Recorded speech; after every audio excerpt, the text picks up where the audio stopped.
This is the Porsche 911 Turbo, the chassis or iteration 991. Now the Turbo is the pinnacle if you're looking for a Porsche sports car. There is one up from this called the Turbo S. Track fiends will like the GT3 or the GT3 RS, but for most people who want the best that Porsche has to offer in the Carrera line, the Turbo is typically the car they go for. Now the reason I have the price list here is because it is a bit shocking. In Canada, starts basically at $170,000. This particular car has the full leather interior in Carrera red. It's got Porsche dynamic chassis control. It's got the automatic door and start. It's got park assist front and back, the Sport Chronos package, the sunroof, voice control for the Navi system, and it's got the high-end infotainment system, which is the Burmeister stereo, and that brings the total up to $189,000. Wow, that is a lot of money, but it's a lot of car. And what I call the 911 is the ultimate chameleon Carrera.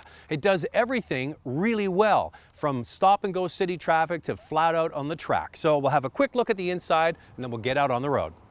Now, the first thing you notice when you get in this Carrera is the fact that they've gone for the Carrera full leather interior. That means bright red, white on the outside, bright red on the inside. You got to hand it to Porsche Canada for coming up with these very brightly colored press cars. If I'm going to splash out almost 200 grand on a car, I'm not sure I'd choose this color, but I do appreciate it. The full leather interior is something to behold. Everything, I mean everything, is covered in leather. It really is sumptuous. Now, the other thing you notice when you get in the new 911 Turbo, there is no manual transmission. It's only PDK. It's the 7-speed dual clutch automatic transmission, so you cannot row the gears on your own. Now, for a lot of Porsche enthusiasts, that really is something that they're going to miss. So let's put it in D and go for a drive. Now, what's at play here are twin turbos on the 3.8 liter flat six with variable scroll turbos, which means you put your foot into it and there is no lag. I mean, if there is, it's undetectable to me.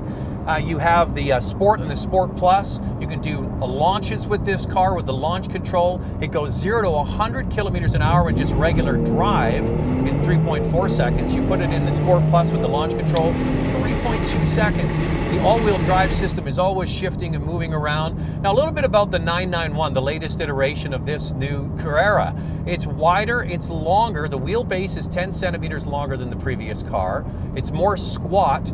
As I mentioned, it's lighter, so you have 520 horsepower and a lighter car than the previous car, but dimensionally is a little bit bigger. That's going to give you added stability. So that means that you have much more high-speed control.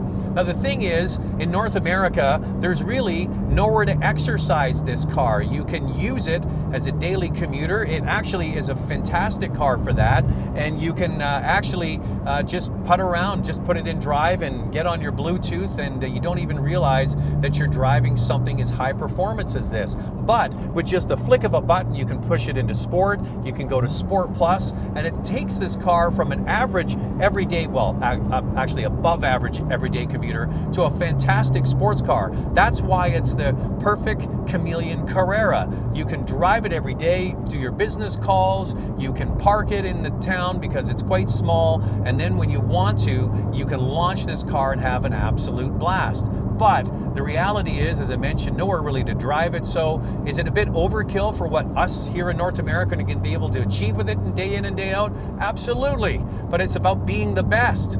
It's got tons of power. It has fabulous creature comforts, a spectacular interior. So if you can afford this car, why not get it?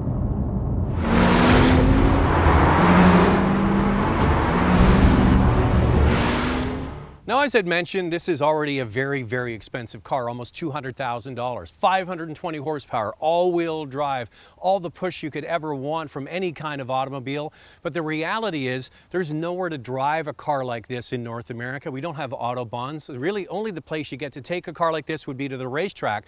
But the reality is most people that are going to the track on a regular basis will gravitate towards the GT3 or take a lesser Carrera and make it a real sort of racetrack-ready car. This really is the ultimate car for the wealthy person that wants to make a statement.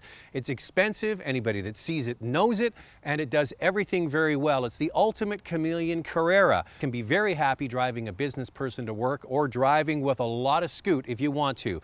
You know what? It's not really about what the car's capable of doing, it's really about the person that owns it and what they're capable of buying.